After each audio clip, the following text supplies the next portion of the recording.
Ouviram do Ipiranga as margens plácidas de um povo heróico, brado, retumbante, e o sol da liberdade em raios fúlgidos brilhou no céu da pátria nesse instante. Ai, meu ouvidinho, Julinha. Tu não cantas, tu berra. Oh, Pedrinho, deixe de ser desagradável. Você está com inveja porque não tem uma voz maravilhosa como a minha. Deus me livre. Mas por que você está cantando mesmo o hino nacional? E tu não sabes? Estamos na Semana da Pátria. Por acaso você não está cantando o hino nacional todo dia na sua escola, Pedrinho? Eu não. Não? Tem certeza? Certeza eu não tenho. Porque eu não estou indo para a escola. Por quê? Minha mãe é mulher do meu pai, mãe dos meus irmãos, está saindo muito cedo de casa para trabalhar e não tem quem me acorde. E isso é motivo de faltar à escola? Pedrinho, tenha mais responsabilidade. Ou você não sabe a importância do estudo em nossa vida? Sabe, Julinha, eu nunca entendi muito bem essa história de uma Semana da Pátria, de hino da independência nacional, da bandeira. O que acontece de tão importante no passado do nosso país, que ainda hoje comemoramos durante uma semana? Tá, Pedrinho. Se você quiser, lhe conto como essa história começou. Você quer ouvir? Quero sim. E aí, pessoal, querem ouvir comigo essa história? Sim. Vou contar para ti, tá? Para vocês. Em janeiro de 1808, Portugal estava prestes a ser invadido pelas tropas francesas, comandadas por Napoleão Bonaparte. Esse tal Napoleão era o cara, determinado, desde menino, sem condições militares, para enfrentar o exército napoleônico. O príncipe regente de Portugal, Dom João, resolveu transferir a corte portuguesa para a sua mais importante colônia. Qual era essa colônia, Pedrinho? Será que você sabe? Posso imaginar.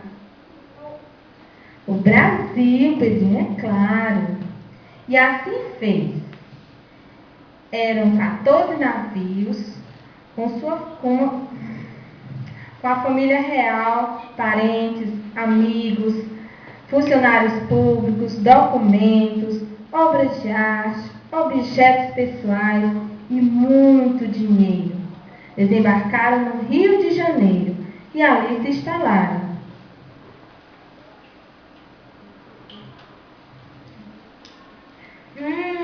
Isso deve ter sido mó palhaçada. Tanta gente desse jeito, tantas coisas. Logo que chegou, Dom João adotou várias medidas econômicas que favoreceram o desenvolvimento brasileiro. Exemplo: estímulo ao estabelecimento de indústrias no Brasil, construção de estradas, cancelamento da lei que não permitia a criação de fábricas no Brasil, reformas em portos, criação do Banco do Brasil, a instalação da junta comercial, a primeira biblioteca, teatro, estimulou o desenvolvimento das artes, criou o Museu Nacional, a Biblioteca Real, a Escola Real de Artes e o Observatório Astronômico, o Jardim de Aclimação, hoje Jardim Botânico, e etc. O homem era mesmo um trabalhador, não era, Pedrinho? Sim, com certeza.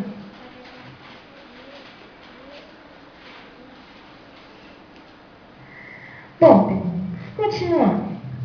Mas como não tinha rua de gente que vende barato demais, nem de gente valente, em 1815, Napoleão já estava definitivamente derrotado.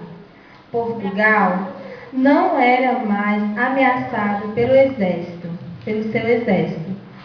Com isso, o motivo principal para Dom João permanecer no Brasil não existia mais, mas ele não queria mais ir embora.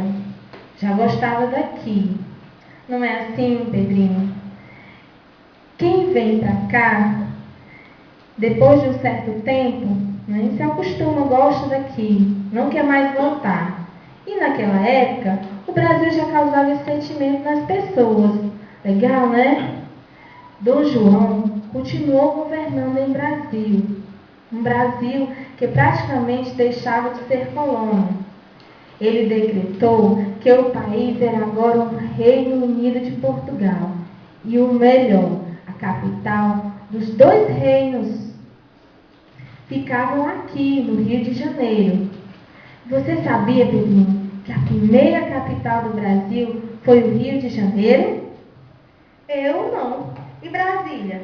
Já era conhecida como a cidade fantasma? Brasília nem existia. Você realmente está precisando visitar a biblioteca e a escola todo dia, Pedrinho. Mas o povo começou a ficar insatisfeito com algumas medidas de Dom João, o que gerou revoluções, pequenas guerras regionais em várias cidades do país. Puxa que puxa, Julinha. Como é que tudo isso cabe na sua cabeça? Mas, Pedrinho, quanto mais a gente estuda, mais o nosso cérebro se desenvolve. E antes que você fale alguma asneira, vou logo lhe dizer, não é que ficamos com a cabeça maior, nem ela fica mais pesada, viu? Só aprendemos mais e tudo fica guardadinho quando precisamos.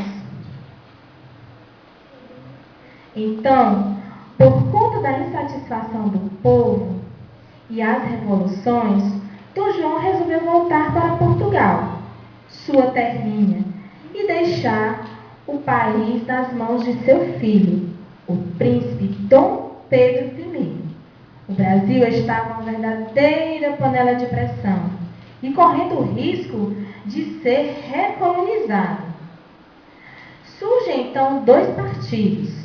O Partido Português, formado pelos portugueses, e o Partido Brasileiro, formado pelos fazendeiros, comerciantes e outras camadas da sociedade. Então, Pedrinho, a história continua. Em 9 de janeiro de 1822, o governo português, seu pai, exigiu que Dom Pedro voltasse para Portugal, pois ele estava preocupado com as medidas que Dom Pedro estava tomando. Essas medidas caminhavam para uma autonomia do país.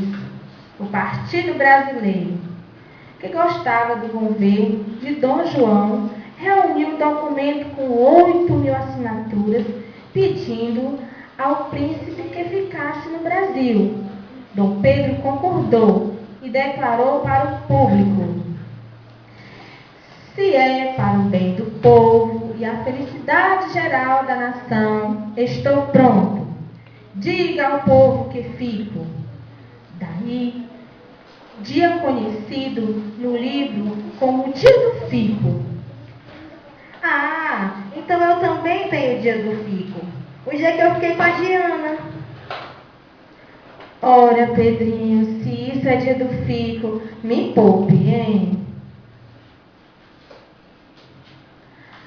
Dom Pedro, continuando, tá, Pedrinho? Dom Pedro tratou logo de convocar uma Assembleia Constituinte, organizou a Marinha de Guerra, obrigou as tropas portuguesas a voltar para o seu reino e determinou que nenhuma lei vinda de Portugal seria colocada em vigor sem o cúmplice, ou seja, sem a sua aprovação.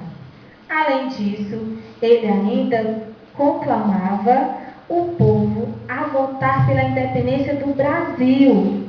Claro que essas medidas desagradavam a metrópole, não é? Sabe, Julinha, estou começando a gostar desse Dom Pedro I. Homem corajoso, hein? Deve ser por causa dessa história linda que minha mãe colocou meu nome de Pedro. Agora tô entendendo. Claro, você não leva nada a sério, né, Pedrinho? Posso continuar a história? Pode, vou ficar calado, tá?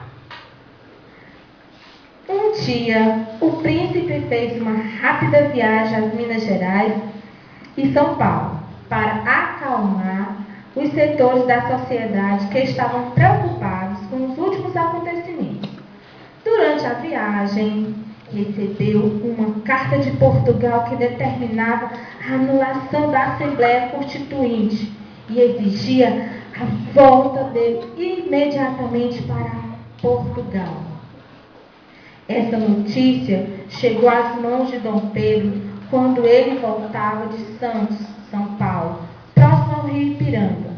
Nesse momento, ele levantou a espada e gritou: "Independência ou morte!"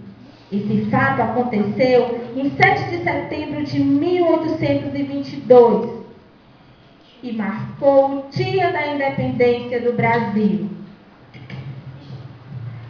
O resto nós conhecemos bem.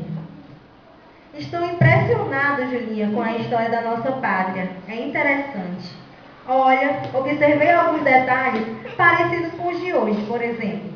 Onde veio a ideia das viagens, governar através de decretos, partidos políticos, brigando. Estou começando a entender algumas coisitas.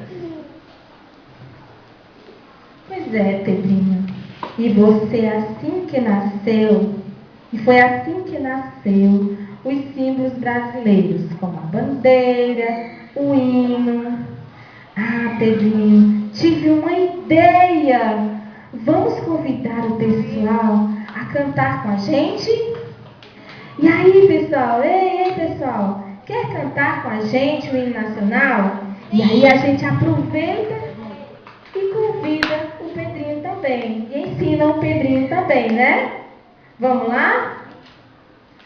Ouviram do Ipiranga as margens plácidas de um povo heróico, brado, retumbante. E o sol da liberdade em raios fúlgidos brilhou no céu da pátria nesse instante. Se o penhor dessa igualdade conseguimos conquistar com braço forte. Em teu seio, ó liberdade, desafia o nosso peito à própria morte. Ó pátria amada, idolatrada, salve, salve. Muito bem. Terra desce, sim, teu formoso céu risonho e límpido, a imagem do cruzeiro resplandece, gigante pela própria natureza, és bela, és forte, pávido colosso, e teu futuro espelha essa grandeza, terra dourada, entre outras mil és tu, Brasil, ó pátria amada, dos filhos deste sol és mãe gentil, pátria amada, Brasil. Tchau, gente!